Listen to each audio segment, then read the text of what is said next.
A crisis in the classroom. What some call historic funding meant to increase teacher salaries across the state has not gotten to some Florida districts. That includes one district here in Northeast Florida as well. And now the State Board of Education is holding these districts accountable.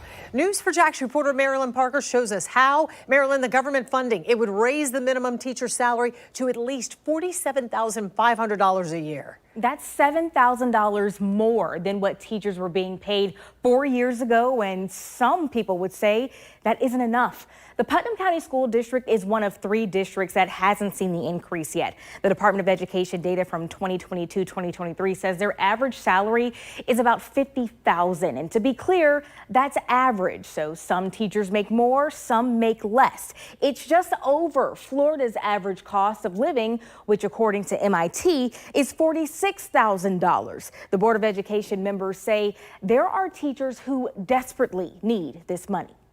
Members of the State Board of Education say they are disappointed. I continue to be frustrated by some districts who withhold these salary increases. Last year, the legislature approved historic funding to pay teachers more. Districts had until October 1st to come up with a plan to submit to the department, then get the board an approved and ratified plan. To this day, there are teachers in districts who haven't touched the money. What's the total pot of money that hasn't been dispersed yet in Orange County? The compensation for the teachers is about $92 million. 92 million. So where is that money? It's sitting in a safe savings account. We've allocated, we're ready to spend. Of 70 fully approved plans, the board is reviewing 5, and 3 districts have completed negotiations. One of the 3, the Putnam County School District. We actually had a tentative agreement with our union before October 1st. Putnam Superintendent Rick Sorensi told the board Wednesday teachers will see a raise on their April 15th paychecks. They plan to wrap up the ratification process by next week. So what's been the holdup? Not just for Putnam, but for other districts as well,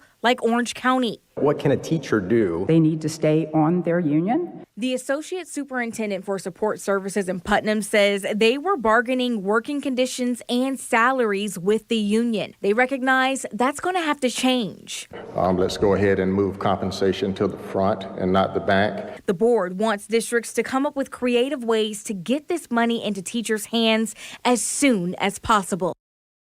And Marilyn, we heard from hundreds of teachers who say the low pay is contributing to teacher shortages. Absolutely. There is no shortage of comments. And I want to read you some of those comments from teachers giving their perspective into the salary. So one person says, none of us got into teaching for the money in the first place. The problem is that the cost of living in Florida is too high for a teacher to comfortably live. I know several teachers in their mid-20s who cannot afford to move out of their parents' homes due to not being able to afford housing. Another says, I'm a teacher who is currently battling homelessness in St. Johns County due to high rent and gas prices. Unless you are married and your spouse has a good job, then it is nearly impossible to support yourself without having other roommates. Many more of us are on our way out of education. And one more teacher echoes that, saying many more of us are on our way out of education due to inflation and increased classroom costs. We buy paper, tissues, pencils, lab supplies, decorations, etc.